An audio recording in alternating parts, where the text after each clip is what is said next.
আজকে আমার পরীক্ষাটা যা হবে না পুরো ফাটিয়ে লিখবো, খাতার মধ্যে পুরো ঝড় তুলে দেবো।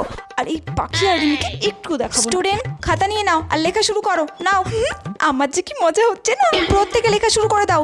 সবাই নিজের নিজের খাতার দিকে তাকাবে, আর কেউ কারো খাতার দিকে তাকাবে না বলে দিলাম। আমি তো বাবা কারো খাতার দিকে তাকাবো না, আমি যে ব্রহ্মাস্ত্রটা এনেছি সেটার দিকেই তাকাবো।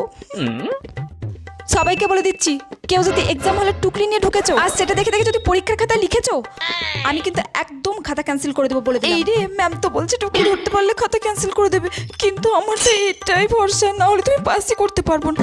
যাই হোক আস্তে আস্তে লিখতে শুরু করি। তোর ছাতার ব্যাংক, আমি নিজে কি লিখেছি নিজেই বুঝতে পারছি না। এই তুমি ওগুলো কি দেখে লিখছো? দেখে ফেলেছে তো। টুকলি? আমার বারণ করছো তো তুমি টুকলি দেখে লিখছো? দাও দাও ওগুলো আমার হাতে দাও প্লিজ ম্যাম, আমার ভুল হয়ে গেছে, আর কোনোদিনও হবে না, আমাকে ছেড়ে দিন প্লিজ ম্যাম। রিয়া তুমি মেয়ে কোথাকার? ম্যাম যদি আমার খাতা ক্যান্সেল করে দেয় আমি তো পুরোই ফেল।